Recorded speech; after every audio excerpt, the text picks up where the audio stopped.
Hi friends, it's Gwen. Welcome back to my channel. Today I'm here to start my space sci-fi vlog. I have 3 different books that I'm hoping to read in this vlog, and I want to share the experience with you because I am fairly new to sci-fi. It's only like last year and this year that I'm reading sci-fi, exploring sci-fi. I definitely have a very niche interest in sci-fi, but I have 3 books that I want to read in this reading vlog, and they include a YA sci-fi. This is Do You Dream of Terra-Two by Temi Oh. This is about a group of like teenagers that go to this different planet. I have already started this one, so I will be updating you about my thoughts. It says, have you ever hoped you could leave everything behind? Have you ever dreamed of a better world? Can a dream sustain a lifetime? A century ago, an astronomer discovered an Earth-like planet orbiting a nearby star. She predicted that one day humans would travel there to build a utopia. Today, 10 astronauts are leaving everything behind to find out.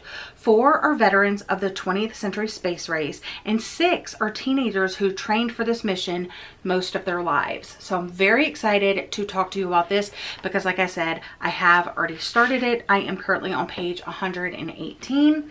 Next up is a graphic novel. I mean, what a great way to mix it up. This is On a Sunbeam by Tillie Walden. It is chunky. All of these books are super chunky. This says 2 timelines, 2 chances, 1 love. And a restoration crew travels to the deepest reaches of space, rebuilding beautiful broken structures to piece the past together. 2 girls meet in boarding school and fall deeply in love, only to learn the pain of loss. With 2 interwoven timelines and stunning art, award-winning graphic novelist Tillie Walden creates an inventive world, breathtaking romance, and an epic quest for love. So very much looking forward to this. This is kind of what the art looks like, but yeah, really excited to dive into this one because you guys know I love graphic novels so much. And last but not least, the book that started the whole idea off is Project Hail Mary by Andy Weir. This was a lot of people's favorite book of like a couple years ago. Jordan was on my podcast and we were both kind of exploring sci-fi together at the time, and this was her favorite book of the year. And then when she came to visit me, not this past April, but the April before that, we went to an indie bookstore and I actually picked this up, and it's been sitting on my bookshelf ever since because I'm intimidated, but I'm so ready. I'm going to be reading this on audio. So I have an adult sci-fi, a graphic novel sci-fi, and a YA sci-fi. So I feel like this is a good like taste test of sci-fi to see what I like, what I don't, and so forth. I think everybody knows what Project Hail Mary is about.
One thing I said I was going to do that I failed to do yesterday was update you on my thoughts and feelings of Do You Dream of Terra-Two by Temi Oh.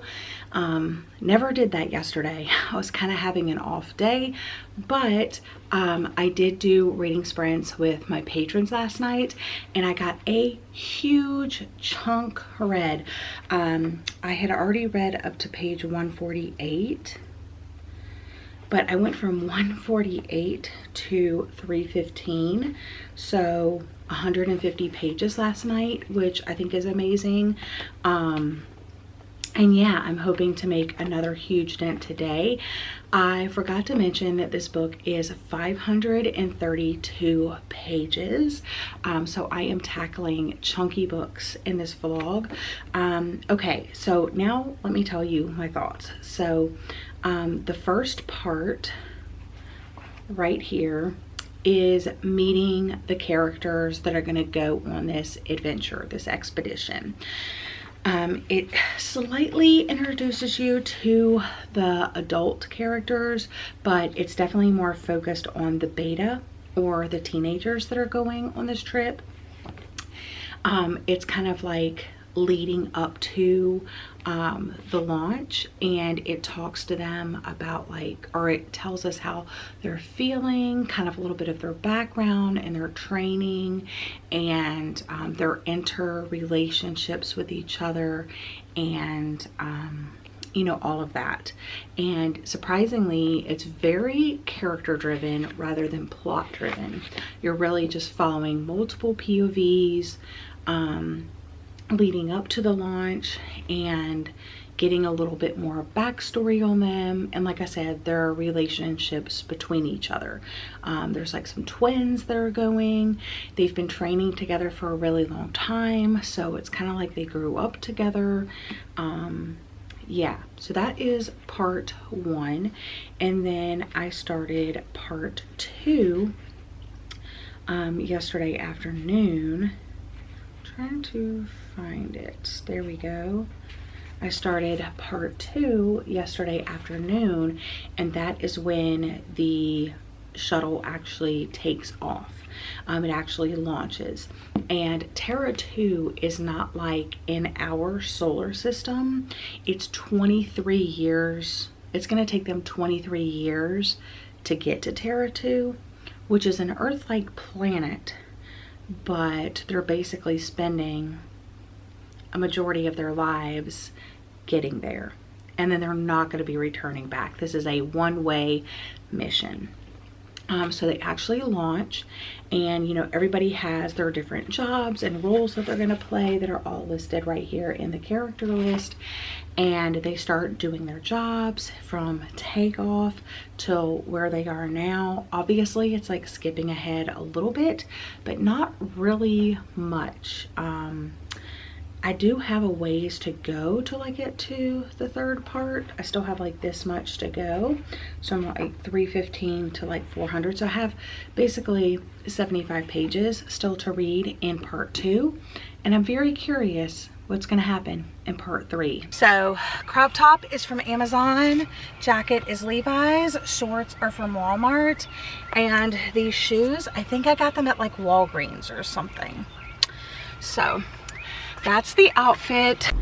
My gold hoops are actually from the Hallmark store. They actually have really cute jewelry in there. And yeah, so I'm headed to the UPS store to make a return, and then I'm gonna come home and we're gonna get reading because it's early. I want to get a big chunk read today. If I could finish it, that would be amazing. It just depends how distracted I get with other things, but I don't have a lot on my to-do list, so maybe I can make it happen. The ending of part two was crazy, wild, out of this world. Yeah, so overall the tone of the book is not very like plot driven.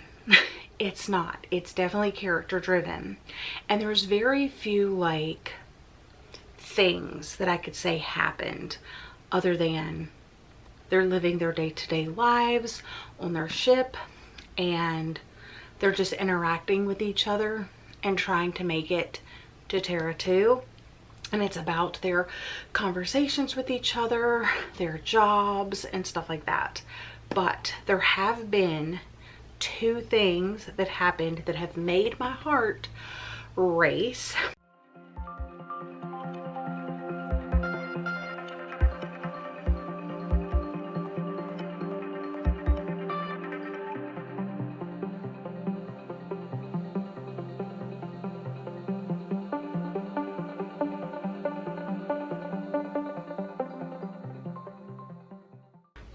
Great news, friends. I finished Do You Dream of Terra-Two by Temi Oh, and I really enjoyed it. I'm gonna rate it 4 out of 5 stars.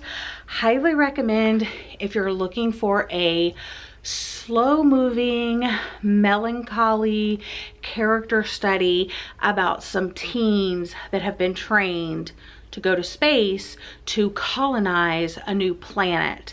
That's basically exactly what this book was. I never felt attached to any of the characters, but it didn't bother me, and I was okay with it being like heavily character driven. I will say that the ending was not, actually the whole third part was not what I was hoping for. Like, since the first part was about them like pre-launch and the second part was them being in space, I was hoping that the third part would be them like being on a planet, being, you know, on Terra-Two. But obviously it's going to take them 23 years to get there, and I'm not going to tell you whether they arrive or whatever because I want you to experience it yourself. I enjoyed it, but like I can't tell you really why I enjoyed it. It was just the interactions, it was the multiple viewpoints. Yeah, but the ending felt a little bit different in writing than the rest did. The ending kind of felt a little bit like, is it a dream, like a fever dream, what we're reading, or is it actually happening? And I felt like O did such a good job of like deeply telling us thoughts and feelings of the characters, but then at the end it didn't make it as super clear what happened. Or maybe I just wanted something different and I didn't see what happened at the end. But anyway, that is Do You Dream of Terra-Two. Thank you for the recommendation, Jordan. I really did overall enjoy it. And next, I'm going to go ahead and break up the two sci-fi books with my sci-fi graphic novel.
I'm gonna start this.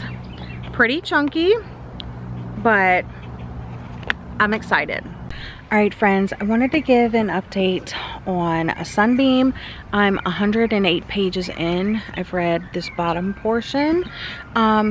to be completely transparent and honest, I'm not enjoying it. I don't think Tillie Walden is the graphic novelist for me. I read another one by her. I'll pop in a picture of it here, and I didn't really like that. The font is very hard to read because it's like hand-drawn font, like it's handwritten font, and sometimes it's very hard to read. It kind of hurts my eyes at times, but the story doesn't give you, it's not like a normal narrative. There are so many birds out today, as you can probably hear, but it's not a typical narrative. It doesn't tell you really what's going on. It just kind of drops you into the story, and you're expected, like, over the course of the story to kind of like figure out what's going on, figure out the relationships of the characters, figure out what happened in the past, what's happening in the present. And I just don't think that's my type of story. I don't think it's my type of story in graphic novel form. I don't think it's my type of story in like novel form. So I'm not really enjoying it. I should DNF it. Because I'm probably going to rate it really, really low, but I'm going to finish it because why not? It's going fairly quickly. I'm about 1/5 of the way through. Yeah, I just want to confirm that this author, graphic novelist, is not for me. If you've read anything by Tillie Walden and you have enjoyed it, let me know. I figured if you liked the other one, then you would probably like this as well. If you like, if you don't really need to know the ins and outs of the story or how the world works or what time period you're in or things like that, you might enjoy this one. But since I do, I'm not really enjoying it. So I would not recommend personally, but I know people love Tillie Walden. Even Brian K. Vaughan, who wrote Saga and Paper Girls, says Tillie Walden is the future of comics, and On a Sunbeam is her best work yet.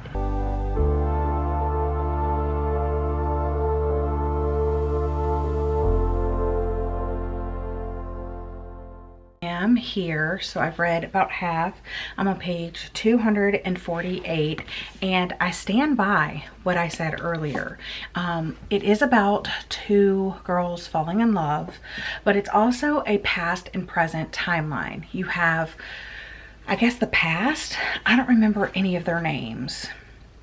So you have the two girls who meet in school, but now she's not in school. She's on this like ship that's going through space repairing buildings. Like that's their job, to go through space.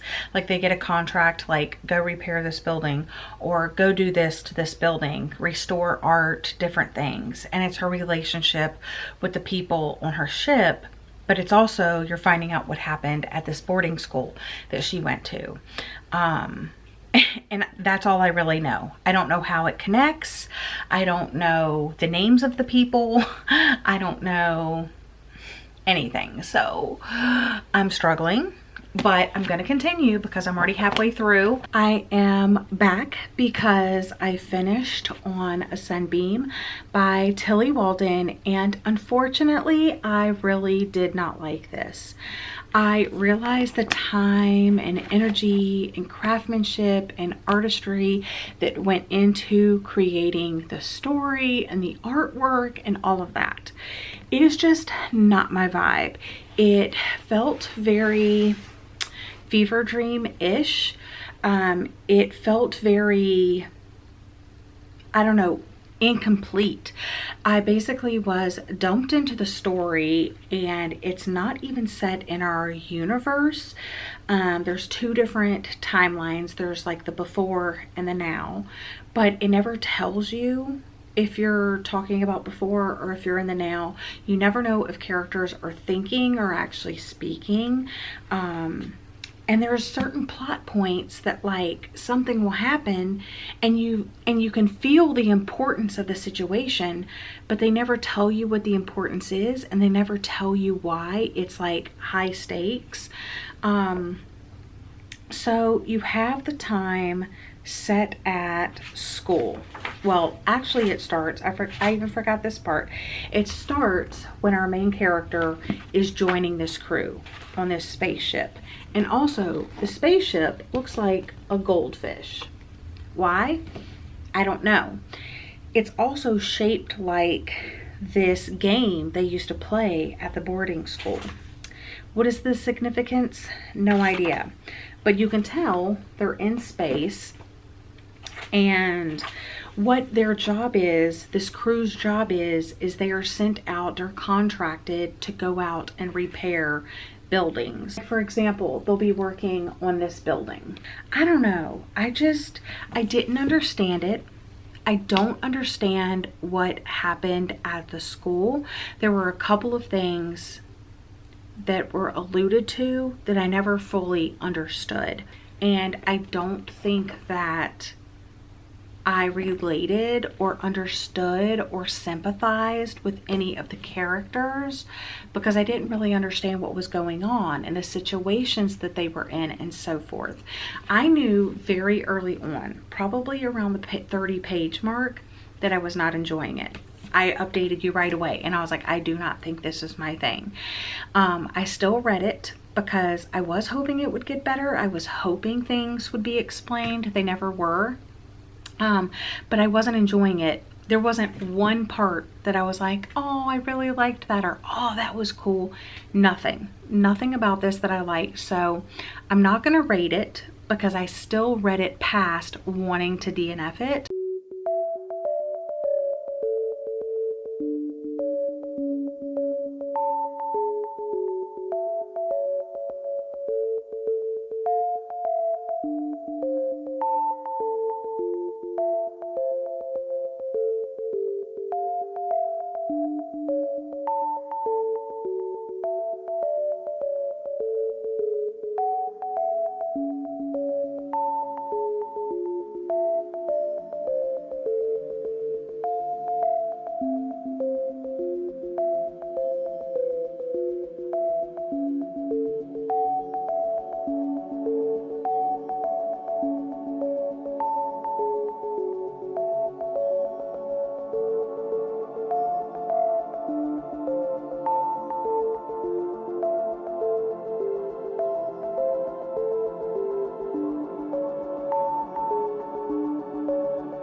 It's laundry day, but it's also Zelda day.